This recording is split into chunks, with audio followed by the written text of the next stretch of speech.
Hello दोस्तों, मैं इंद्रेश अपने YouTube channel Indresh GS classes में आप सभी का स्वागत करता हूं। ठीक है, तो सुबह वाली जो क्लास हमारी है सुबह के टाइम, इसमें हम टॉपिक वाइज हर एक का क्या मैराथन इसमें कर रहे हैं। ठीक है, अभी हमारी मॉडर्न हिस्ट्री ख़त्म फिनिश हो गई है। अब हम स्टार्ट करते हैं क्या, साइंस से जो है, साइंस से फिजिक्स एक ही दिन में। ठीक है, क्योंकि इनसे तीनों से ज़्यादा क्वेश्चन कर लेते हैं। 137 क्वेश्चन इसमें भी हैं और एक ही वीडियो में इसको फिनिश करेंगे। ठीक है, थोड़ा फास्ट रहेगा, ज़्यादा डिटेल से नहीं। इन्हीं 37 क्वेश्चन में से आप जाएंगे, एक या दो क्वेश्चन इससे आएगा जो। तो बस वीडियो यही देख लीजिए, ज़्यादा समय देने का जिसमें है। जैसे हमारी हिस्ट्री हो गई, तो हिस्ट्री 10 नंबर की है, आप उस पर फोकस करिए। ठीक, करेंट आपका 10 नंबर का है, आप उस पर फोकस करिए। आपकी स्टैटिक्स जीके है 10 नंबर की, आप उस पर फोकस करिए। ठीक, जो इम्पोर्टेंट है उसको पहले कवर करिए, जो ज़्यादा नंबर के। आपका डीआई हो गया जो है, डीआई 20 नंबर का, उस पर फोकस करिए। 10 नंबर का आपका ग्राफ है, मतलब गद्यांश वाला हिंदी का गद्यांश पोर्शन, उसको फोकस करिए। ठीक, आपका देखिए यहीं से 30, 50, 60 तो यहीं से कवर हो जाएंगे। ठीक, इन सब चीज़ों को अगर आप अच्छे से कर लेंगे तो। चलिए स्टार्ट करते हैं आज का पहला क्वेश्चन। जो आए हुए हैं 2021 में 4 क्वेश्चन इसमें आए हुए हैं, उनको करते हैं, उसके बाद जो रहेगा बाकी करेंगे। ठीक है, बिजली का प्रवाह सर्किट में कब होता है? बिजली का प्रवाह सर्किट में कब होता है? स्विच चालू होने पर। कितना आसान है, देखिए स्विच चालू होने पर ही क्या होगा, बिजली का प्रवाह होगा उसमें जो। अब बताइए नेक्स्ट अगला क्वेश्चन, प्रतिरोध का एसआई मात्रक क्या होता है? प्रतिरोध का एसआई मात्रक बहुत आप लोग पढ़े होंगे। ठीक है, क्या होता है? ओम होता है। ठीक है, क्या होता है? ओम होता है। ओम ला का फार्मूला क्या होता है? B equal to R I. ठीक है, B equal to R I, जहाँ आई बी क्या होता है? वोल्टेज होता है हमारा।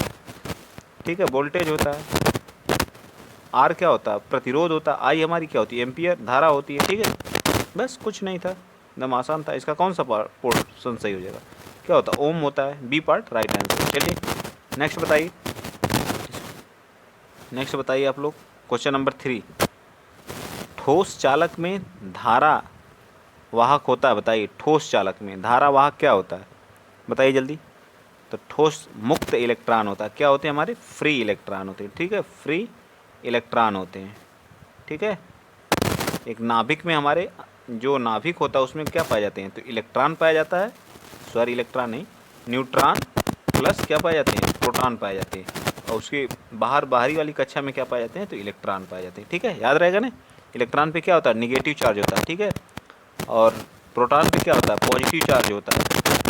और न्यूट्रॉन क्या होता है? उदासीन होता है। इस चीज़ को भी आप लोग याद रखिएगा, पूछेगा चार्ज क्या होते हैं। ठीक है, इस चीज़ को याद रखना। चलिए नेक्स्ट चलते हैं, अगला क्वेश्चन। अब हमारे क्वेश्चन पेट के जो आए थे वो तो हो चुके, एक क्वेश्चन और है, इसको भी देख लीजिए। उसके बाद जो है जिसके previous year UP triple S द्वारा पूछे गए उनके। प्रकाश वर्ष किसके मापन की इकाई है? बताइए, प्रकाश वर्ष एक वर्ष में मापी गई रॉकेट की गति है? बिल्कुल नहीं है। एक वर्ष में निर्वात में ध्वनि द्वारा चली गई गति? बिल्कुल नहीं है। एक वर्ष में निर्वात में प्रकाश द्वारा चली गई दूरी। तो यही हमारा क्या आ जाएगा? राइट आंसर सी आ जाएगा। ठीक है, चलिए सबसे ज़्यादा प्रकाश की चाल कहाँ पे होती है? प्रकाश की चाल जो है, बताइए प्रकाश की चाल सबसे अधिक कहाँ होती है? तो निर्वात में क्या होती है? क्या होती है बताइए। निर्वात में सबसे अधिक होती है। ठीक, निर्वात में क्या होती है? मैक्सिमम होती है। ठीक, याद रहेगा ना। और ध्वनि की चाल सबसे अधिक किस में होती है? ध्वनि ध्वनि के लिए किस चीज़ की ज़रूरत होती है? तो माध्यम की ज़रूरत होती है, मीडियम की ज़रूरत होती है। ठीक है, तो ध्वनि की चाल सबसे ज़्यादा किस में होती है? इस्पात में होती है। ठीक है, इस्पात में। ठीक, याद रहेगा ना, याद रहेगा ना। सबसे कम ध्वनि की चाल कहाँ होगी? ध्वनि की चाल कहाँ? माध्यम नहीं होगा, निर्वात में। सबसे मिनिमम, एक मिनट, मैक्सिमम लिख रहे हैं, मिनिमम। ठीक है, मिनिमम कहाँ पे होगी? तो मिनिमम हमारी ध्वनि की चाल निर्वात में होगी। ठीक है, ये बात भी आप लोग याद रखेंगे। ठीक, चलिए चलते हैं नेक्स्ट। प्रकाश की चाल कितना होता है? 3 × 10⁸ मीटर पर सेकेंड होता है। ये भी चीज़ आप लोग याद रखेंगे। ठीक, चलिए ज़्यादा डिटेल से नहीं, थोड़ा जल्दी करेंगे क्योंकि बहुत ज़्यादा क्वेश्चन है।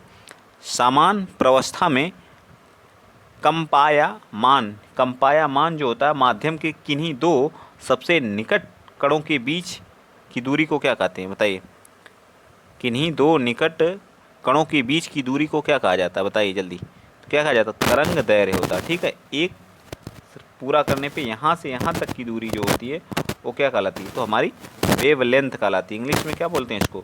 लैम्डा से डिनोट करते हैं, वेव लेंथ बोलते हैं। ठीक है, क्या बोलते हैं? Wave length. ठीक, TH होता है। ठीक, वेव लेंथ बोलते हैं। ठीक, चलिए चलते हैं नेक्स्ट, अगला क्वेश्चन।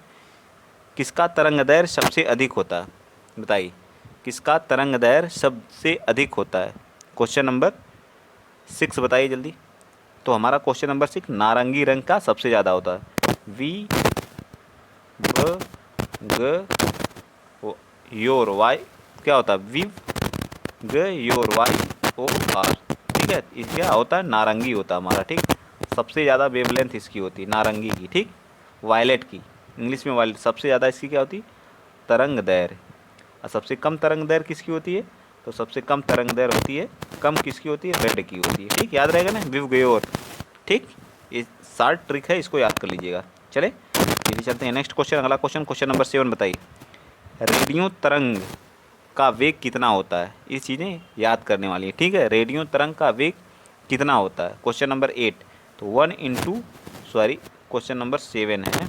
क्वेश्चन नंबर 7 कितना होता है? 3 इंटू 10⁸ मीटर पर सेकेंड होता है। रेडियो तरंगे प्रकाश के वेग के बराबर, प्रकाश की चाल की क्या होती हैं? बराबर होती हैं। ठीक है, जितना इनका होता है 3 इंटू 10⁸ मीटर प्रति सेकेंड होता है। ठीक, उतना ही रेडियो तरंग का भी होता है। नेक्स्ट बताइए क्वेश्चन नंबर 8, FM का प्रसारण बैंड के बीच होता है HF रेंज के, VHF रेंज के, या UHF रेंज के? बताइए 8 का, बताइए कौन सा? तो 8 का बी पार्ट। ठीक है, वेरी हाई फ्रिक्वेंसी रेंज। ठीक है, high frequency range, under high frequency range, इनका फुल फॉर्म होता है। ठीक, याद रखिए। क्वेश्चन नंबर 9 बताइए, निम्नलिखित में से किसमें ध्वनि की गति सबसे अधिक होती है? बताइए, अभी मैंने बताया ध्वनि की गति सबसे अधिक कहाँ होती है। उसके लिए किस चीज़ की ज़रूरत होती है? मीडियम की ज़रूरत होती है। तो लोहे में सबसे अधिक होगी, या सबसे कम किसान कहाँ होगी?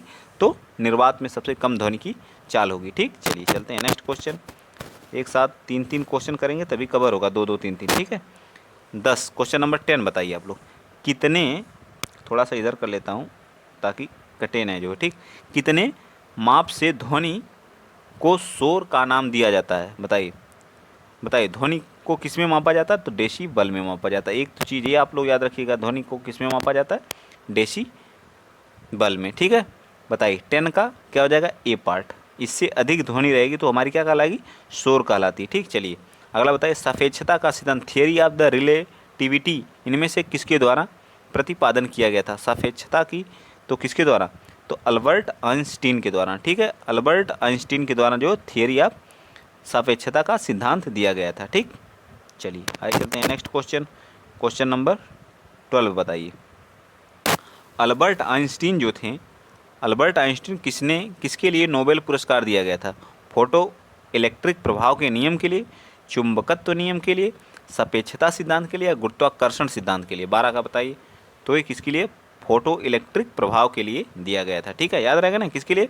फोटो इलेक्ट्रिक प्रभाव के लिए। क्वेश्चन नंबर 13, निम्नलिखित में से किस वैज्ञानिक ने सापेक्षता सिद्धांत यानी रिलेटिविटी थियरी, अभी आपको मैंने बताया था कौन, वो है आइंस्टीन।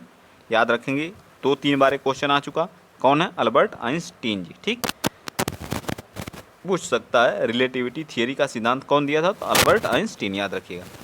न्यूक्लियर बम बनाने के लिए निम्न में से किसका उपयोग किया जाता है? बताइए, न्यूक्लियर बम बनाने के लिए निम्नलिखित में से किसका प्रयोग किया जाता है?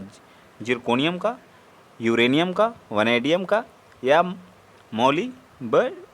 मोलिब्डेनम का? बताइए किसका प्रयोग किया जाता है? A, B, C या D? 14 का बताइए। तो क्या आ जाएगा इसका? तो B, यूरेनियम का प्रयोग किया जाता है। ठीक है, यूरेनियम का प्रयोग किया जाता है। चलिए नेक्स्ट, सबसे ज़्यादा यूरेनियम उत्पादन वाला राज्य कौन सा बता दीजिए आप लोग? जो तो उड़ीसा है। कॉम्पटन इफेक्ट, ठीक, कॉम्पटन इफेक्ट निम्नलिखित में से किसमें है? बताइए, धन किरणों में, यक्स किरणों में, या बीटा किरणों में, या दृश्य किरणों में? बताइए 15 का। तो हमारा किसमें है? यक्स रे किरणों में क्या कॉम्पटन इफेक्ट के है। ठीक है, चलिए क्वेश्चन नंबर 16 बताइए, भारत में प्रथम न्यूक्लियर रिएक्टर है? बताइए कौन है? ध्रुव है, अप्सरा है, हर्षा है, या विपुला है? तो कौन सा है? बताइए जल्दी। क्वेश्चन नंबर 16, तो हमारा कौन सा? अप्सरा है। ठीक है, कौन सा है? अप्सरा है। प्रथम, भारत का प्रथम न्यूक्लियर रिएक्टर क्या है? अप्सरा है। Next question number 17, X ray की खोज किसने की थी? एक्स रे की खोज किसने की थी? तो एक्स रे की खोज जो है किए थे डब्ल्यू के रॉटजन जी ने एक्सरे की खोज की थी। जे थॉमसन इलेक्ट्रॉन की खोज किए थे। किसका? इलेक्ट्रॉन का। ठीक है, याद रखिएगा। ठीक है, इलेक्ट्रॉन की खोज किए थे जे थॉमसन। नेक्स्ट चलते हैं क्वेश्चन नंबर 8। भारी पानी की खोज किसने किया था? इसका फार्मूला होता है D2O। भारी जल का फार्मूला क्या होता है? D2O। ठीक है, ये भी याद रखना है। ठीक है, 18 का कौन सा? तो 18 का हमारा है यूरे जी ने। भारी जल की खोज किसने किया था? यूरे जी। ठीक है, यूरे ने इसकी खोज किया था। डायनामाइट का आविष्कार किसने किया था? क्वेश्चन नंबर 19 बताइए। डायनामाइट की खोज किए थे कौन? अल्फ्रेड नोबेल जी। इनके लिए इसको नोबेल पुरस्कार भी इन्हीं के जो याद में नोबेल पुरस्कार देना स्टार्ट किया गया था। ठीक है, नेक्स्ट अल्फ्रेड नोबेल जी किसके आविष्कारक थे? अभी मैंने बताया डायनामाइट के। किसके थे? डायनामाइट के। ठीक, चलिए आइए चलते हैं नेक्स्ट क्वेश्चन। अगला क्वेश्चन नंबर 21 बताइए।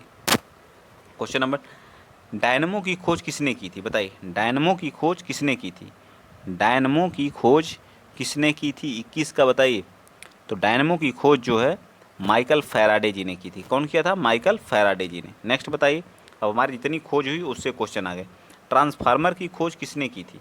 बताइए, ट्रांसफार्मर की खोज किसने की थी? 22।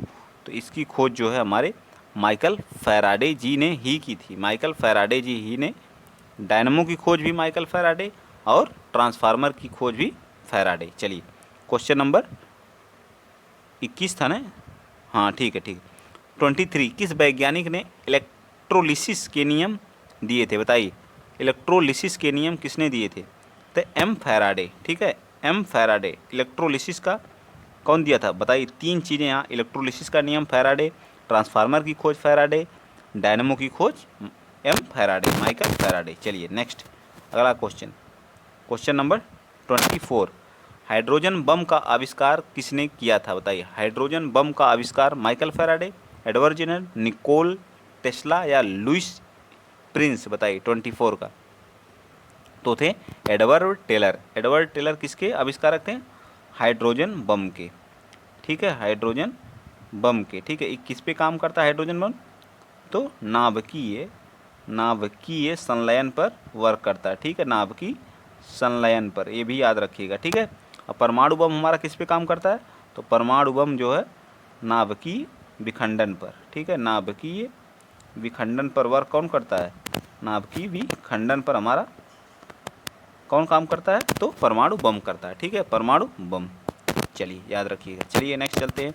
अगला क्वेश्चन, कौन सा गलत पहचान है? बताइए, फाउंटेन पेन लुइस एडिसन या वाटरमैन, अमीटर जेक्राइस जेंसेन, बैरोमीटर इवाजेस्लिस्टिका टोरिसेली या एनिमेशन एमिल रेनोड? बताइए कौन है? ये सब क्वेश्चन अच्छे लेवल के हैं, मोस्ट इंपॉर्टेंट क्वेश्चन है। लेवल देखिए कितना अच्छा है। जो अच्छे से पढ़ेगा वो भी वीडियो में। ठीक है, वीडियो की क्लास जो है आप पेट का एग्ज़ाम दे लीजिए, उसके बाद हम स्टार्ट करते हैं किसका? वीडियो का। ठीक है, वीडियो का प्रैक्टिस सेट स्टार्ट कर दिया जाएगा। 17 तारीख से स्टार्ट हो जाएगा। ठीक है, 17 से। चलिए, गलत की पहचान कीजिए 25 का। क्वेश्चन नंबर 25, तो ये हमारा बी पार्ट। बाकी सब मैच है। अमीटर की खोज जेक्राइस जेसन जी ने नहीं किया था। ठीक है, चलिए चलते हैं नेक्स्ट अगला क्वेश्चन नंबर 16 बताइए। 26 बताइए। ठीक, थोड़ा विजुअल रहे आप लोगों को।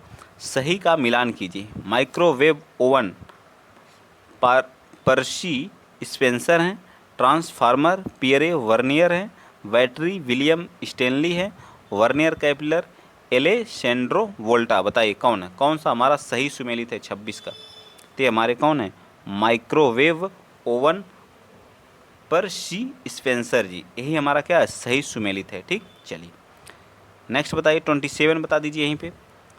निम्नलिखित में से कौन सी प्रक्रिया प्राकृतिक जल विज्ञान हाइड्रोलॉजिकल अथवा जल चक्र का भाग नहीं है? बताइए, जल चक्र का भाग नहीं। वर्षा, विसरण, वाष्पोत्सर्जन, वाष्पीकरण। तो हमारा विसरण जो है इसका पार्ट नहीं है। ठीक है, विसरण हमारा कोई इसका जल चक्र का भाग नहीं है। ठीक, चलिए चलते हैं नेक्स्ट अगला क्वेश्चन नंबर 28। जीवाणु बैक्टीरिया के निराकरण के लिए जिस प्रकाश किरण पर परख नली के अंदर वैकृत प्रयोगशाला में प्रयुक्त किया जाता है उसका नाम बताइए। बताइए क्या नाम है? एक्स किरण, अवरक्त किरण, सूक्ष्म तरंग विकिरण या परावैगनिक विकिरण? बताइए 28 का। तो हमारा क्या आ जाएगा? परावैगनिक किरण क्या आ जाएगा 28 का? परावैगनिक किरण। चलिए 29 बताइए, निम्नलिखित में से कौन सा विकल्प क्लास सेकंड लीवर का उदाहरण है? बताइए क्लास सेकंड लीवर का उदाहरण कौन सा? 29। तो क्लास सेकंड लीवर का हमारा व्हील वैरो है, ठीक है। व्हील वैरो हमारा क्लास सेकंड लीवर का क्या एग्जाम्पल है, ठीक है। चलिए नेक्स्ट बताइए, इलेक्ट्रॉनों की तरंग प्राकृतिक को प्रायोगिक रूप से पहली बार किसके द्वारा सिद्ध किया गया था? बताइए इलेक्ट्रॉनों की प्राकृतिक रूप से प्रायोगिक रूप से पहली बार किसके द्वारा सिद्ध किया गया था? 30 बता दीजिए। तो 30 का क्या आ जाएगा? डेविसन और जर्मर प्रयोग द्वारा। डेविसन और जर्मर प्रयोग द्वारा। अच्छा क्वेश्चन है, बहुत अच्छा है। लेवल देखिए इसका जो है, इतना अच्छा क्वेश्चन है, ठीक। ये सब क्वेश्चन अच्छे लेवल के हैं, ठीक। लोअर पीसीएस में देखिए पूछे गए हैं, जो हवा तक नहीं लगेगी, जो आसान आसान ऊपर ऊपर से लोग पढ़ा देते हैं। कण बोसोन नाम का संबंध किस नाम से है? बताइए कण बोसोन नाम का संबंध किससे है? बताइए जेसी बोस या एस.एन. बोस या आइजैक न्यूटन या एल्बर्ट आइंस्टीन? बताइए कण बोसॉन का संबंध किससे है? तो एस.एन. बोस जी से, ठीक है। एस.एन. बोस जी से है, ठीक। चलिए नेक्स्ट बताइए, जो टेप रिकॉर्डर में टेप की चाल कितनी होती है? ये भी अच्छा है, ठीक है, बहुत अच्छा है। आईएमपी इसको भी नोट करिए। टेप रिकॉर्डर में टेप की चाल कितनी होती है? ये सब चीज़ें क्या हैं, डिजिट में हैं, तो इनको याद ही करना पड़ेगा और इनका कोई संसाधन नहीं। 4.76 मीटर पर सेकेंड। 4.76 मीटर पर सेकेंड हमारा टेप रिकॉर्डर की चाल होती है, टेप की चाल होती है। निम्नलिखित में से विद्युत उत्पादन करने में सर्वाधिक हिस्सा किसका है? विद्युत उत्पादन करने में सर्वाधिक हिस्सा किसका है? 33 का बताइए। तो इसमें है जो है ताप विद्युत का। किसका है? ताप विद्युत का, ठीक है। ताप विद्युत का सर्वाधिक हिस्सा है। चलिए नेक्स्ट बताइए, स्टीयरिंग में फ्री प्ले किस कारण आती है? स्टीयरिंग में फ्री प्ले किस कारण? स्टीयरिंग जो होती है, स्टीयरिंग जो गाड़ी की स्टीयरिंग होती है, उसमें फ्री प्ले मतलब जो फ्री हो जाती है, नहीं एक्सीडेंट हो जाता है कि स्टीयरिंग क्या हो गई थी, फ्री हो गई, बस किस कारण आती है? 34 का बताइए। 34 का क्या हो जाएगा? स्टीयरिंग के ढीले होने के कारण क्या हो जाती है? ढीली जब हो जाती है तो क्या हो जाती है? फ्री हो जाती है। चलिए नेक्स्ट बताइए, सीटी स्कैनिंग में उपयोग होता है, सीटी स्कैनिंग में क्या उपयोग होता है? बताइए 35 बताइए क्या होता है? तो होता है एक्सरे। सीटी स्कैन जब आप करवाने जाते हैं मेडिकल में तो किसका प्रयोग? एक्सरे का प्रयोग किया जाता है, ठीक है। 35 का बी पार्ट राइट आंसर। चलिए नेक्स्ट चलते हैं, क्वेश्चन नंबर हमारा आ गया 36। नींबू निचोड़ने की मशीन है, नींबू को निचोड़ा जाता है, ठीक है, तो उसमें कौन सा श्रेणी का है? 36 का। फोर्स कहाँ लगाते हैं आप? हाथ से लगाते हैं, ठीक। तो ये कौन सा है? 36 बताइए। तो ये हमारा जो द्वितीयक श्रेणी का, ठीक है। दो उसमें लीवर होते हैं, एक नीचे होता है एक ऊपर, दोनों साइड से द्वितीयक लीवर के अंतर्गत आता है, ठीक। जैसे कैंची हो गई तो वो भी द्वितीयक लीवर का हमारा। बताइए स्टीफन्स हॉकिंस एक हैं, क्या हैं?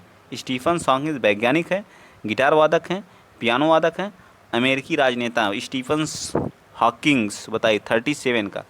तो 37 का हमारा बी पार्ट क्या है? एक वैज्ञानिक है, ठीक। चलिए 38 भी बता दीजिए।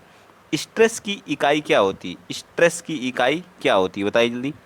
स्ट्रेस क्या है? एक फोर्स ही क्या होता है? फोर्स होता है या दाब होता है? बताइए क्या? प्रतिबल।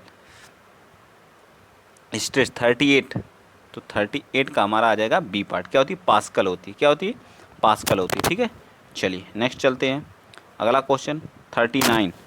आयतन का क्या होता है? आयतन की लंबाई क्या होती है? घन मीटर होती है। घन मीटर या घन सेंटीमीटर होती है? बताइए क्या होती है?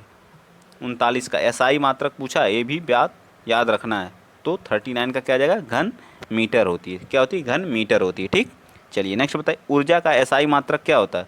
ऊर्जा का एसआई मात्रक क्या होता है? जूल होता है। क्या होता है? जूल होता है। यही हमारे क्या होता है? कार्य का भी होता है, ठीक है, कार्य का भी होता है। F/D/cos थीटा, ठीक है। Cos theta. डी क्या होता है? डिस्प्लेसमेंट होता है, ठीक है, याद रखेंगे आप लोग। ये हमारा कार्य का फार्मूला होता है, ठीक। न्यूटन किसका होता है? फोर्स का होता है। फोर्स का फार्मूला क्या होता है? F/ma होता है, ठीक है। 1 हॉर्स पावर बराबर 746 वाट के बराबर होता है। ये सारी चीज़ें आप लोगों को याद होनी चाहिए, ठीक है। चलिए चलते हैं नेक्स्ट क्वेश्चन, अगला क्वेश्चन क्वेश्चन नंबर 41, समय की इकाई क्या होती है? बताइए। सेकंड होती है। लोअर पीसीएस में पूछा गया है, 2019 की में अभी पूछा गया है, ठीक है। चलिए नेक्स्ट बताइए 42 का, निम्न में से कौन सी अदिश राशि है? अदिश मतलब इसमें क्या होती है? सिर्फ हमें परिमाण की आवश्यकता होती है, ठीक है। परिमाण की आवश्यकता होती है, डायरेक्शन की नहीं, मतलब दिशा की नहीं होती है, ठीक है। दिशा की नहीं, उसे बोलते हैं अदिश राशियाँ, ठीक है। कार्य, वेग, बल या त्वरण अदिश राशि है, बताइए 42 का।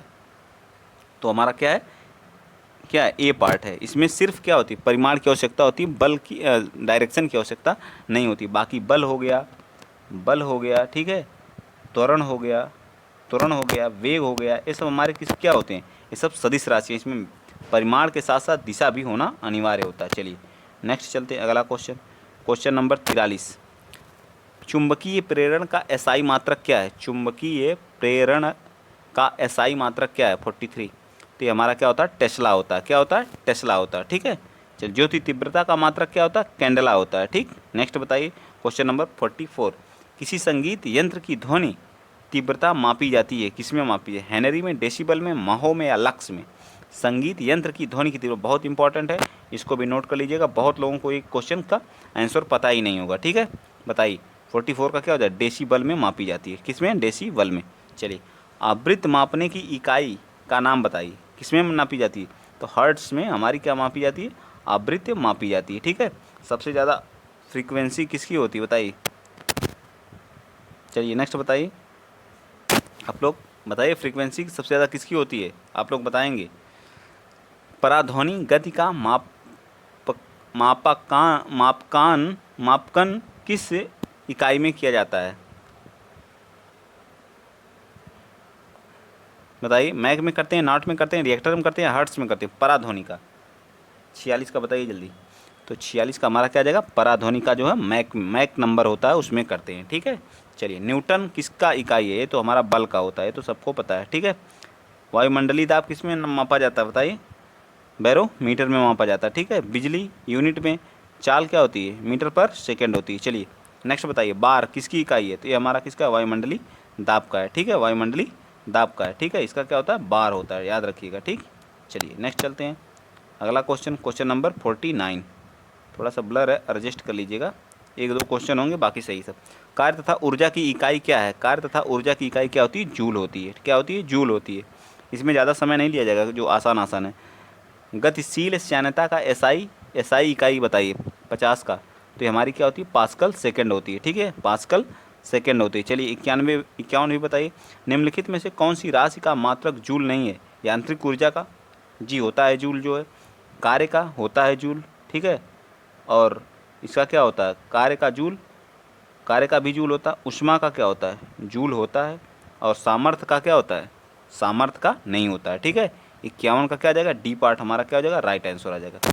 चलिए चलते हैं नेक्स्ट क्वेश्चन, क्वेश्चन नंबर 52 बताइए, निम्नलिखित में से शक्ति का मात्रक कौन सा है? बताइए शक्ति का मात्रक क्या है? जल्दी बताइए। 52 का तो हमारा जूल पर सेकेंड होता है, ठीक है। वर्क अपॉन टी होता है, ये हमारा क्या आता है? शक्ति आती है, पावर इससे निकालते हैं, पावर के फार्मूला होता है, ठीक है। चलिए नेक्स्ट बताइए 53, जड़त्व आघूर्ण का मात्रक है? बताइए जड़त्व आघूर्ण का मात्रक है 53, जड़त्व आघूर्ण का मात्रक है, जल्दी बताइए। इसमें तो मुझे कुछ नहीं लग रहा है, ठीक है, कंफ्यूज वाला है, ठीक है, इसको छोड़ देते हैं, ठीक। चलिए आगे चलते हैं, next question, question number 54, pascal इकाई है, बताइए पास्कल इकाई है किसकी? आर्द्रता की, दाब की, वर्षा की या तापमान की? तो ये हमारी किसकी है? दाब की है। पास्कल किसकी है? तो दाब की है। चलिए नेक्स्ट बताइए 55, बिजली के करंट का एसआई यूनिट क्या होता है? एसआई यूनिट क्या होता है? वाट, वोल्ट, कैंडेला, एम्पियर, बताइए। तो ये हमारा क्या होता है? एम्पियर होता है, ठीक है। क्या होता है? एम्पियर होता है। चलिए 56, दबाव का एसआई यूनिट क्या होता है? दबाव का तो पास्कल होता है। इसको जल्दी जल्दी फटाफट करिए, ये सब आसान है। माप इकाइयों की सीजीएस प्रणाली की निम्नलिखित में से क्या परिभाषा है? सीजीएस एमकेएस नहीं पूछ रहा, सीजीएस सेल्सियस, ग्रेड, सेकेंड, ठीक, या फिर कुलॉम्ब, गॉस, स्टेरेडियन, या फिर जो सेंटीमीटर ग्राम सेकेंड, या फिर सेंटीमीटर गैलन या सीमेंस, बताइए 57 का। तो तो ये हमारा क्या है, सेंटीमीटर, ग्राम और सेकंड होता है। ठीक, नेक्स्ट 58 बताइए। तो क्या होता है, 1 वाट घंटा किसके बराबर होता है, 3600 जूल के बराबर होता है। किसके बराबर होता है, 3600 जूल के बराबर होता है। चलिए नेक्स्ट बताइए 29, क्वेश्चन नंबर 59 बताना है। दूध की घनता मापने के लिए कौन सा उपकरण प्रयुक्त किया जाता है, बताइए। दूध की घनता, लैक्टोमीटर, हाइड्रोमीटर या हाइग्रोमीटर या बैरोमीटर। तो क्या होता है, लैक्टोमीटर। क्या होता है, 59 का क्या होता है, लैक्टोमीटर होता है। ठीक, चलिए नेक्स्ट बताइए 60, 1 वोल्ट कितने के बराबर होता है। 1 वोल्ट जो है हमारा कितने के बराबर होता है, तो 1 जूल प्रति कूलाम के बराबर होता है। 1 जूल बराबर 1 वोल्ट बराबर 1 जूल प्रति कूलाम होता है। नेक्स्ट चलिए बताइए अगला क्वेश्चन, क्वेश्चन नंबर 66, रेडियो धर्मिता नापी जाती है, बताइए। रेडियो धर्मिता किस में मापी जाती है, तो ये हमारी जो गीगर मूलर काउंटर में, इंपॉर्टेंट है, इसको नोट कर लीजिए। गीगर मूलर काउंटर में मापी जाती है रेडियो एक्टिविटी, ये धर्मिता। ठीक है, आर्द्रता किससे मापी जाती है, आर्द्रता जो है हाइग्रोमीटर से मापी जाती है। ठीक है, किससे, हाइग्रोमीटर से। 62 का हमारा क्या आ जाएगा, सी पार्ट आ जाएगा। ठीक है, बैरोमीटर से दाब, थर्मामीटर से टेम्परेचर। ठीक है, चलिए नेक्स्ट बताइए, सागर की गहराई को मापने के लिए कौन सा उपकरण इस्तेमाल किया जाता है, फेदोमीटर, यूडियोमीटर, बैरोमीटर या पेरिस्कोप, बताइए। तो क्या सागर की गहराई अगर मापना है तो हम किसका उपयोग करेंगे, बताइए जल्दी। 63 का, तो हम फैथोमीटर का प्रयोग करते हैं। किसका करते हैं, फैथोमीटर का। चलिए नेक्स्ट 64 बताइए, terminal Doppler weather radar, terminal Doppler weather जो रेडार होता है, ये भी, इसको भी नोट करिए, इंपॉर्टेंट है।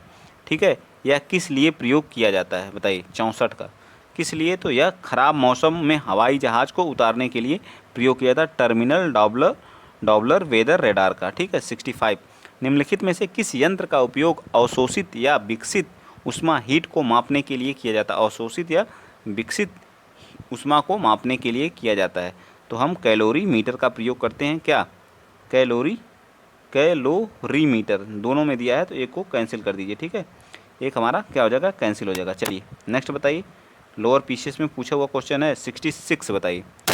निम्नलिखित में से कौन सी भौतिक राशि अन्य से भिन्न है, बताइए। 66 का बताइए, तो हमारा बल है। बल क्या है, सबसे भिन्न है, बाकी सबकी क्या है, जूल है, इसकी भी क्या है, जूल है। ठीक, चलिए नेक्स्ट बताइए, अगला बताइए आप लोग, ढालू सड़क पर पत्थर लुढ़काना ऊर्ध्वाधर ऊपर की ओर उड़ाने से अधिक आसान होता, क्यों। पत्थर को लुढ़काने में किया गया कार्य उसे उठाने की अपेक्षा क्या होता, कम होता है। दोनों के लिए किया गया कार्य समान होता, किंतु लुढ़काने में कार्य करने की दर कम होती है। 1 मिनट थोड़ा सा ऊपर कर दूं, हाँ चलिए ऊपर हो गया। ठीक, बताइए कौन सा हम लोग पढ़ रहे थे, हाँ सी पार्ट। तो पत्थर को लुढ़काने में किया गया कार्य उसे उठाने की अपेक्षा अधिक सरल होता है। पत्थर को उठाने में किया गया कार्य उसे लुढ़काने के समान होता, बताइए कौन सा है, बताइए। 67 का कौन सा हमारा सही है, तो हमारा ए पार्ट सही है। पत्थर को लुढ़काने में किया गया कार्य उसे उठाने की अपेक्षा कम होता है। ठीक है, किसी चीज़ को उठाना, उस पर क्या फोर्स लगेगा, नहीं, जी भी काम करेगा, लेकिन लुढ़काने में जी क्या उतना काम नहीं करता है। ठीक है, चलिए चलते हैं नेक्स्ट 68, वह कौन सी भौतिक राशि है जिसका आयाम जो है ml² और t-2 है, बताइए। तो बल का देख लेते हैं। ठीक है, बल बराबर क्या होता है, F बराबर क्या होता है, m और a होता है। ठीक है, ये हमारा मास होता है तो इसको क्या लिखते हैं, kg।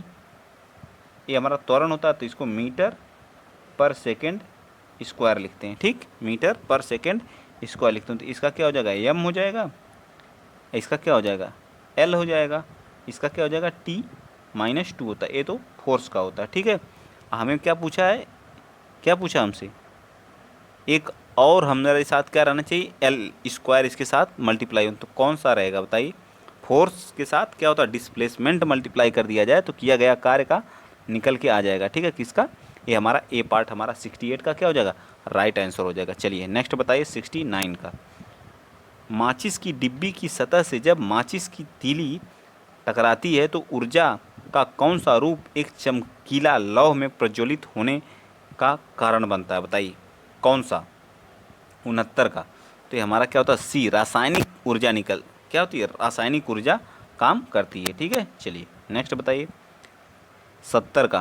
नदी का बहता हुआ जल किस प्रकार का ऊर्जा का संवहन करता है? तो गतिज ऊर्जा का। किसका करता है? गतिज ऊर्जा का। ठीक है, गतिज ऊर्जा बराबर क्या होता है, इसको इंग्लिश में बोलते हैं kinetic energy, equal to 1/2 mv² होता है। ठीक है, mv² होता है, याद रखेंगे आप, ये फार्मूला होता है। ठीक, चलिए नेक्स्ट चलते हैं। क्वेश्चन नंबर 71 बताइए। क्वेश्चन नंबर 71, सुपरसोनिक स्पीड मापने का यूनिट क्या होता है? सुपरसोनिक स्पीड 71 का बताइए, तो ये होता है क्या होता है, मैक में मापते हैं। चलिए 72 बताइए, निम्नलिखित में से किस आवृत्ति की ध्वनि मनुष्य द्वारा श्रव्य होती है? तो 20 से 20,000 हर्ट्ज के बीच की क्या होती है? 20 से 20,000 हर्ट्ज के बीच की ध्वनि को मनुष्य क्या कर सकता है? सुन सकता है। ठीक है, क्या कर सकता है? इसके से इसके बीच की, तो कौन सी है बताइए? 5 हर्ट्ज, 50,000 हर्ट्ज, या फिर तो हमारा कौन सा एक ही है जो 100 हर्ट्ज तक मनुष्य क्या कर सकता है? सुन सकता है। तो 72 का क्या आ जाएगा? C part right answer. चलिए, श्रव्य ध्वनियाँ इनको बोलते हैं। ठीक है, ध्वनि तरंग की कौन सी विशेषता इसके तारत्व को तय करती है? आयाम, आवृत्ति, तरंग आकार, ध्वनि की प्रबलता बताइए। 73 का कौन सा है? तो आवृत्ति करती है। ठीक है, क्या होती है? आवृत्ति। इसकी इंग्लिश में क्या बोलते हैं? फ्रीक्वेंसी। इसका मात्रक क्या होता है? हर्ट्ज होता है। ठीक है, क्या होता है? हर्ट्ज होता है। चलिए नेक्स्ट 34, प्रतिध्वनि सुनने के लिए स्रोत तथा परावर्तन सतह के बीच कितनी न्यूनतम दूरी होनी चाहिए? मतलब अगर आप यहाँ से ध्वनि निकाल रहे हैं, ये हमारा सोर्स है, इसको कोई सुन रहा है, तो इनके बीच की डिस्टेंस कितनी होनी चाहिए दोनों की? तो कितनी होनी चाहिए बताइए? 74 का बताइए जल्दी। 74 का क्या होगा? लगभग 17 मीटर की डिस्टेंस होनी चाहिए। ये भी इंपॉर्टेंट है, नोट कर लीजिएगा, वीडियो में पूछा हुआ है। कितने? 70 मीटर की डिस्टेंस होनी चाहिए। नेक्स्ट बताइए 75 का। दो व्यक्तियों के वार्तालाप में आवाज़ का डेसिबल स्तर होना चाहिए बताइए। 75, तो क्या होना चाहिए? 30 डेसिबल होना चाहिए। ठीक है, 30 डेसिबल होना। दीवार के एक प्रतिध्वनि सुनने के लिए न्यूनतम दूरी, प्रतिध्वनि मतलब इको वाली जो आती है, उसको कितनी दूरी होनी चाहिए? 76 की, तो होनी चाहिए 17.2 मीटर। ठीक है, 17.2 मीटर। ध्वनि का किस माध्यम में गमन नहीं होता बताइए? ध्वनि का, इसके लिए माध्यम की आवश्यकता होती है। निर्वात में इसका क्या होता है? गमन नहीं होता, क्योंकि इसके लिए क्या हो, ये माध्यम चाहिए। बिना माध्यम के क्या करती है? ट्रेवल नहीं करती है। 77 का डी पार्ट राइट आंसर। चलिए नेक्स्ट चलते हैं क्वेश्चन नंबर 78 का। ठीक, किस तापमान पर पानी का घनत्व अधिकतम होता है बताइए? किस तापमान पर पानी का घनत्व क्या होता है? अधिकतम। तो 4 सेंटीग्रेड पर क्या होता है? मैक्सिमम होता है। ठीक है, चलिए नेक्स्ट चलते हैं क्वेश्चन नंबर 79, सबसे कम तापमान जिस पर कोई पदार्थ आग पकड़ता है उसे क्या कहा जाता है बताइए? क्वथनांक, प्रज्वलन, हिमांक, या क्वथनांक या गलनांक बताइए क्या? 79, तो हमारा क्या होता है? प्रज्वलन तापमान बोलते हैं। क्या बोलते हैं? प्रज्वलन तापमान। शुद्ध जल का अधिकतम घनत्व किस तापमान पर होता है बताइए? किस तापमान पर होता है शुद्ध जल का अधिकतम घनत्व? तो हमारा 4 सेंटीग्रेड पर अधिकतम घनत्व होता है। ठीक है, चलिए 81 भी बताइए। जब जल जमता है तो इसका घनत्व क्या होता है? डेंसिटी क्या होती है? बढ़ जाती है, कम होती है, या शून्य हो जाती है बताइए? क्या होती है? 81 का, तो क्या होती है? घट जाती है। इसकी डेंसिटी क्या होती है? घट जाती है। जब जम जाएगा तो कम हो जाएगा, जब उसको जो पिघल जाएगा तो फैल जाता है ना, तो डेंसिटी क्या होती है? बढ़ जाती है। चलिए बताइए क्वेश्चन नंबर 82 बताइए। नमक को बर्फ़ के साथ मिलाया जाए कोई, तो इसका हिमांक क्या होगा बताइए? जब कोई बर्फ़ जमी हुई उस पर नमक का प्रयोग किया जाए तो बर्फ़ क्या करेगी? पिघलेगी या क्या करेगी बताइए?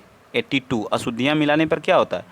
तो घटता है। ठीक है, उसका हिमांक क्या करेगा? कम होगा। ठीक, गलना उसका क्या होगा? कम होगा। चलिए बताइए 83, कौन सी धातु का ताप अच्छा सुचालक परंतु बिजली का क्या होता है? बुरा होता है बताइए? कौन सा? 83, तो हमारा क्या है? अभ्रक। अभ्रक क्या होता है? 83 का क्या हो जाएगा? अभ्रक।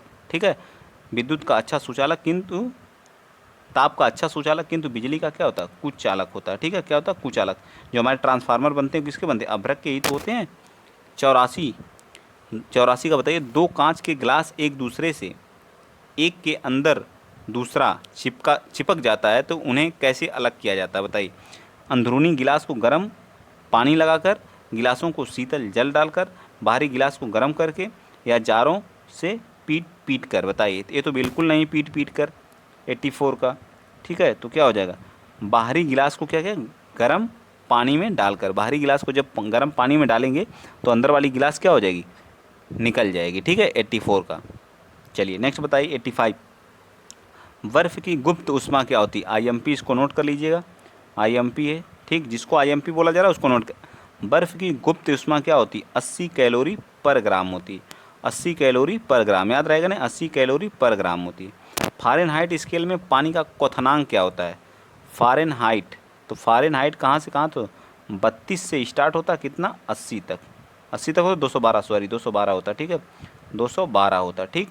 तो 212 पे क्या करता पानी, क्वथनांक पूछा ना, बॉइलिंग पॉइंट तो पूछा नहीं है। क्वथन का मतलब क्या होता है, जमना 86 का क्या हो जाएगा, तो सी पार्ट क्या हो जाएगा, 212 पे क्या करेगा, बॉयल करने लगा इंग्लिश में, ठीक है। स्वस्थ मनुष्य का तापक्रम कितना होता है, बताइए बताइए, 31 37 सेंटीग्रेड होता है, कितना होता है, 37 सेंटीग्रेड होता है। चलिए नेक्स्ट बताइए, अगला क्वेश्चन, क्वेश्चन नंबर 88 बताइए। एक वस्तु को फोकल लंबाई 12 सेंटीमीटर के उत्तल लेंस के मुख्य अक्ष के लंबवत रखा जाए तो लेंस की वस्तु की दूरी 30 सेंटीमीटर है, तो बनने वाली छवि की स्थिति क्या होगी, बताइए क्या होगी, 88, तो क्या हो जाएगी, 60 सेंटीमीटर होगी, ठीक है, 60 सेंटीमीटर होगी, ठीक है। चलिए नेक्स्ट बताइए 89। निकट दृष्टि दोष वाले लोगों को कौन सा अवतल, तो निकट दृष्टि दोष वालों को कौन सा लेंस पहनना चाहिए, तो अवतल पहनना चाहिए, कौन सा, अवतल, ठीक है, कौन सा, अवतल, ठीक है। तो इसमें हमारा कौन सा हो जाएगा, निकट वालों के लिए जो क्या होता है 89 का, बताइए 89 का कौन सा होगा, तो बी पार्ट हमारा क्या हो जाएगा, राइट आंसर हो जाएगा, ठीक। चलिए नेक्स्ट चलते हैं, अगला क्वेश्चन 90 का। दूरदृष्टि एक रोगी 40 सेंटीमीटर की निकट वस्तु को साफ नहीं देख सकता है, ठीक। तो क्या होगा बताइए, आँख को सामान्य बनाने के लिए आवश्यक लेंस होगा, बताइए कितने का होगा, 90 का, 90 का बताइए, 90 का क्या हो जाएगा, सी पार्ट हो जाएगा, क्या हो जाएगा, सी पार्ट। ये क्वेश्चन मैं इसको बाद में करवा दूंगा आप लोगों को, ठीक है, जो क्वेश्चन पूछा गया है इनको अलग से करवा दिया जाएगा, ठीक। किसी व्यक्ति पर पूरा प्रतिबिंब देखने के लिए एक समतल दर्पण की न्यूनतम ऊंचाई होती है, 91 का बताइए, तो बी पार्ट होती है, व्यक्ति की ऊंचाई की आधी होनी चाहिए, समतल दर्पण है तो व्यक्ति की ऊंचाई की आधी होनी चाहिए, ठीक। मोस्ट इम्पॉर्टेंट ये भी है। चलिए लाल गुलाब को जो है, लाल गुलाब को एक नीले फिल्टर से देखा जाए तो यह दिखाई पड़ता है, बताइए लाल गुलाब को जब नीले फिल्टर के साथ देखेंगे तो यह कैसा दिखाई देगा, तो ये हमारा काला दिखाई देगा, ठीक है। लाल गुलाब को नीले फिल्टर से देखने पर क्या दिखाई देगा, काला। चलिए 93। पर्दे पर उत्तल लेंस द्वारा वस्तु की वास्तविक आकृति बनती है, यदि उत्तल लेंस के ऊपरी भाग को अपारदर्शी कागज से ढक दिया जाए तो छवि का क्या प्रभाव पड़ेगा। चलिए 93 बताइए, तो क्या करेगा, तो वस्तु की पूर्ण छवि प्राप्त होगी, परंतु क्या होगी, उसकी तीव्रता हो जाएगी, ठीक है, क्या हो जाएगी उसकी, ये हमारा लास्ट पार्ट, परंतु उसकी तीव्रता हो जाएगी, ठीक। डी पार्ट हमारा क्या हो जाएगा, राइट आंसर हो जाएगा। 93 का क्या होगा, जल्दी बताइए, 93 का डी। किस रंग के प्रकाश की तरंगदैर्घ्य सबसे कम होती है, अभी मैंने सबसे बताया था, सबसे ज़्यादा किसकी होती है, बैगनी की होती है, मैक्सिमम होती है, तो सबसे कम किसकी होगी, रेड की होगी, सबसे कम किसकी होगी, रेड की होगी, ठीक है। 94 का, सॉरी सबसे कम पूछा है ना, तो सबसे कम किसकी होगी, 94 का, तो 94 का हमारा बी पार्ट आएगा, ठीक है। अब मैक्सिमम किसकी होगी, तो इसकी होगी, ठीक है, थोड़ा सा कन्फ्यूज जाता है उल्टा, ठीक है, देख लिया, ठीक। निम्नलिखित में से किससे सर्वाधिक ऊर्जा प्राप्त होती है, बताइए, मतलब किस से सर्वाधिक एनर्जी प्राप्त होती है, 85 का, 85 का क्या आ जाएगा, बी पार्ट, नीले प्रकाश से, ठीक है, नीले प्रकाश से सर्वाधिक ऊर्जा प्राप्त होती। सूर्य के छतरी के लिए उत्तम रंग होंगे, बताइए, सफ़ेद और भीतर की ओर काला, शीर्ष पर काला और नीचे की ओर सफ़ेद, बताइए शीर्ष पर लाल और भीतर की ओर काला, शीर्ष पर काला और भीतर की ओर लाल। 96 का कौन सा आंसर हो जाएगा, तो शीर्ष पर सफ़ेद और भीतर की ओर काला, सूर्य छतरी के लिए उत्तम रंग होंगे, ठीक है। 97। किसका सबसे अधिक अपवर्तनांक होता है, 97 बताइए, 97 हीरे का सबसे अधिक अपवर्तनांक किसका होता है, हीरे का, ठीक है। चलिए नेक्स्ट क्वेश्चन नंबर 98, जल्दी बताइए, अभी 40 टोटल 40 क्वेश्चन होंगे, 137 क्वेश्चन है। स्वच्छ आकाश का नीला रंग किस कारण से दिखाई पड़ता है, स्वच्छ आकाश का नीला रंग किसके कारण दिखाई, परावर्तन, विवर्तन या प्रकाश के बिखरने के कारण, बताइए 98, तो 98 का बी पार्ट, ठीक है, प्रकाश के बिखरने के कारण। 99 आकाश का रंग नीला दिखाई देने का कारण है, अभी मैंने बताया जो क्या होता है, विवर्तन होता है या प्रकीर्णन होता है, तो प्रकीर्णन के कारण। 99 का क्या आ जाएगा, बी पार्ट आ जाएगा, ठीक है।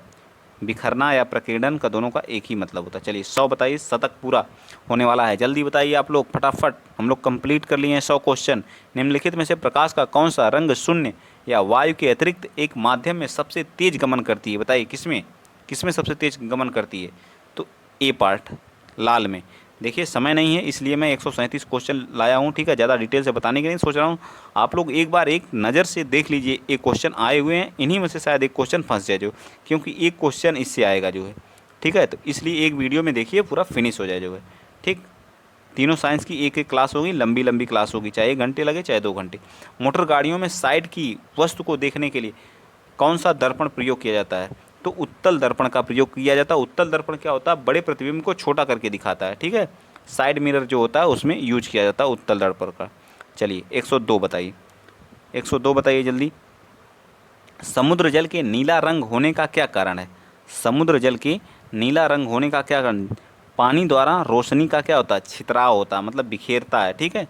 103 बताइए, 103 बताइए, 103 क्या हो जाएगा, प्रकाशीय सूक्ष्मदर्शी लाइट माइक्रोस्कोप में किसके लिए तेल निमंजन का प्रयोग किया जाता है, 103 का बताइए, तो सूक्ष्मदर्शी की विभक्त शक्ति बढ़ाने के लिए, सूक्ष्मदर्शी की विभक्ति शक्ति को बढ़ाने के लिए। चलिए नेक्स्ट बताइए 104, प्रकाश के पथ में एक वस्तु के आने पर छाया का निर्माण होता है, बताइए 104 का, तो पारदर्शी, क्या पारदर्शी, ठीक है।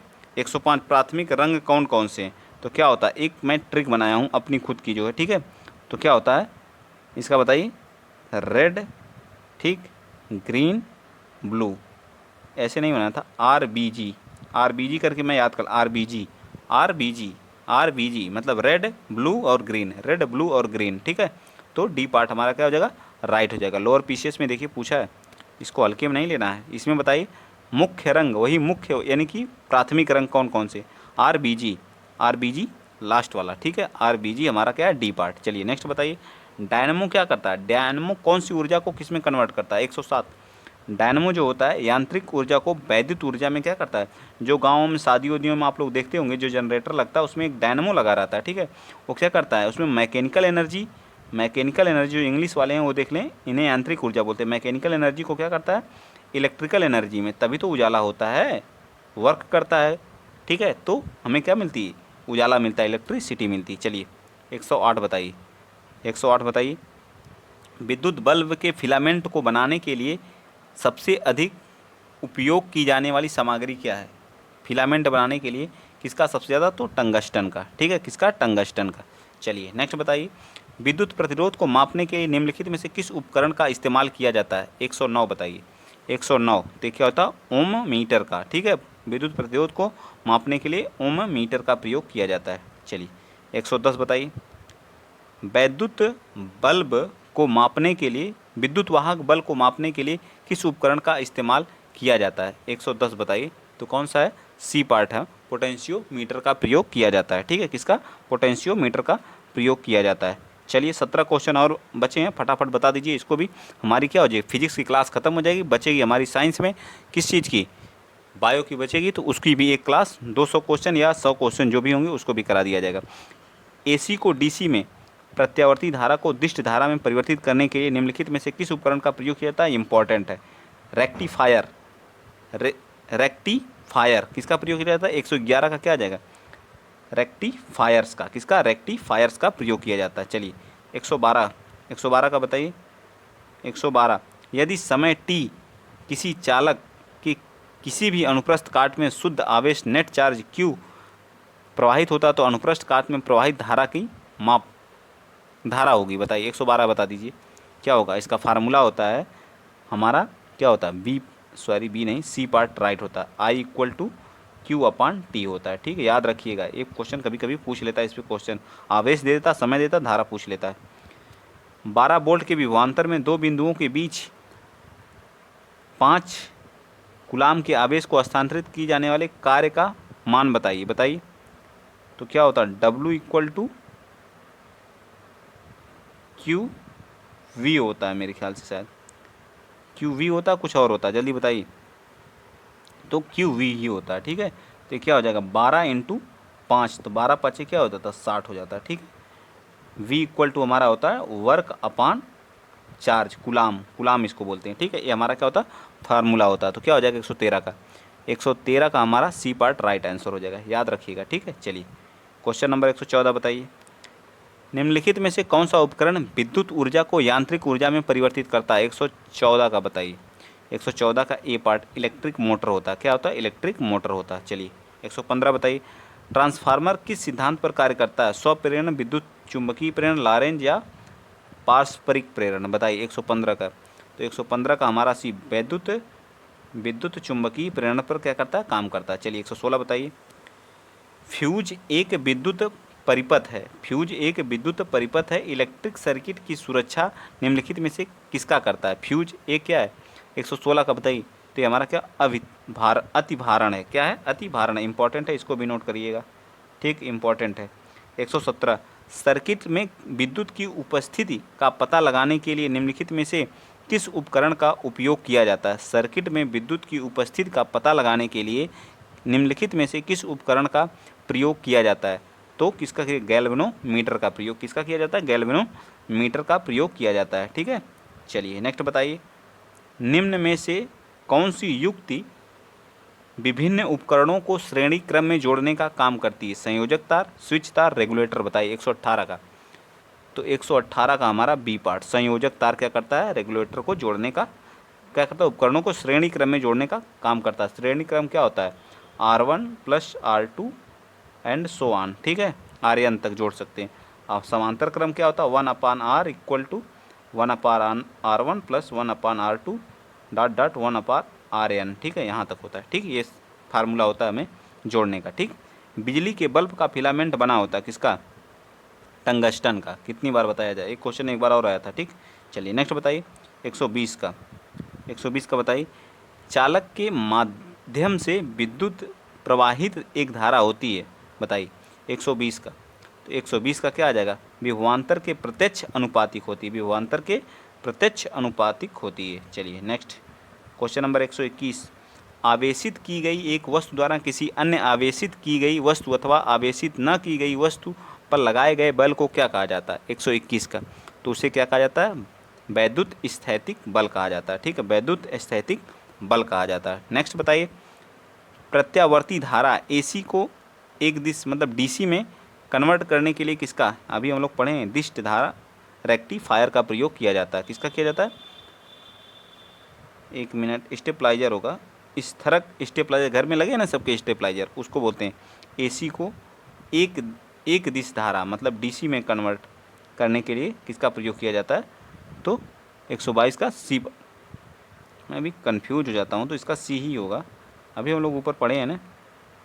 चलिए 123 बताइए। रासायनिक ऊर्जा को वैद्युत ऊर्जा में रूपांतरण किसके द्वारा किया जाता है? मतलब रासायनिक ऊर्जा केमिकल एनर्जी को इलेक्ट्रिकल एनर्जी में किसके द्वारा कन्वर्ट किया जाता है? 123 का बताइए। तो किसके द्वारा? संचायक सेल के द्वारा। किसके द्वारा? संचायक सेल के द्वारा।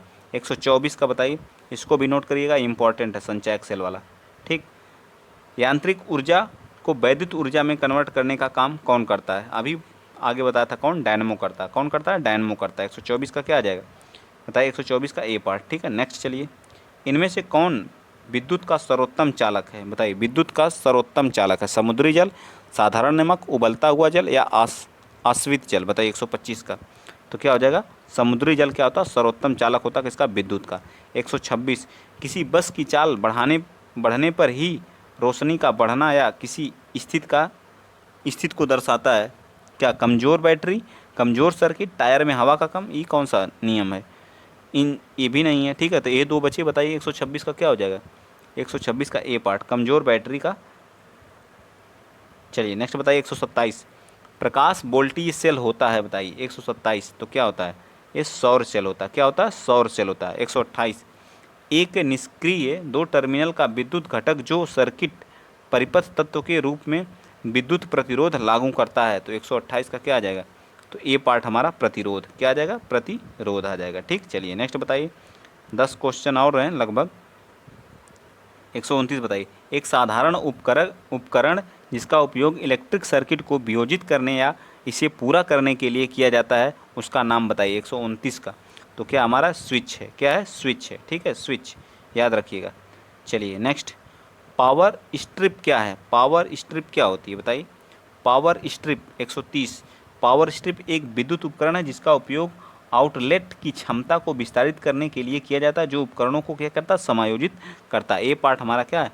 राइट आंसर है। इसको याद कर लीजिए। ग्राम विकास अधिकारी में देखिए कितने बड़े बड़े क्वेश्चन पूछे गए साइंस के। निम्नलिखित में से कौन सा पदार्थ बिजली का कुचालक है परंतु ताप का क्या है? सुचालक है बताइए। 131 तो हमारा क्या है? अवरक है। ठीक है, अवरक का जो हमारे क्या होते हैं? ट्रांसफार्मर होते हैं, वो बनाए जाते हैं। ठीक। विद्युत चुंबक किससे तैयार किया जाता है? कोबाल्ट से, नरम लोहा से, इस्पात से या पीतल से? 132 का तो किससे तैयार किया जाता है? नरम लोहा से विद्युत चुंबक तैयार किया जाता है, नरम लोहे से। ठीक। नेक्स्ट बताइए 133, इलेक्ट्रॉनिक संचार प्रणाली की 3 बुनियादी इकाइयाँ कौन सी हैं बताइए। इलेक्ट्रॉनिक संचार की 3 बुनियादी इकाइयाँ कौन? ट्रांसमीटर, ट्रांसमिशन चैनल और रिसीवर है। ठीक है, ट्रांसमीटर, ट्रांसमिशन चैनल और रिसीवर याद रखेंगे आप। चलिए नेक्स्ट बताइए 134 का, इलेक्ट्रॉनिक संचार प्रणाली में शोर निम्नलिखित में से किसे संदर्भित करता है? 134 का तो हमें करता अवांछित सिग्नल जो संदेश सिग्नल के प्रसारण और प्रसंस्करण में क्या करते हैं? बाधा डालते हैं। क्या डालते हैं? बाधा। लोअर पीसीएस ये सब अच्छे क्वेश्चन हैं लेवल के। देखिए, भूतापी पूर्वेक्षण यानी कि जियोथर्मल प्रॉस्पेक्टिंग में हाल ही में दशकों में निम्नलिखित में से किस प्रकार के साउंड का विस्तृत प्रयोग किया गया बताइए। 135 का कौन सा आंसर सही है? जल्दी बताइए। तो ये हमारा होता है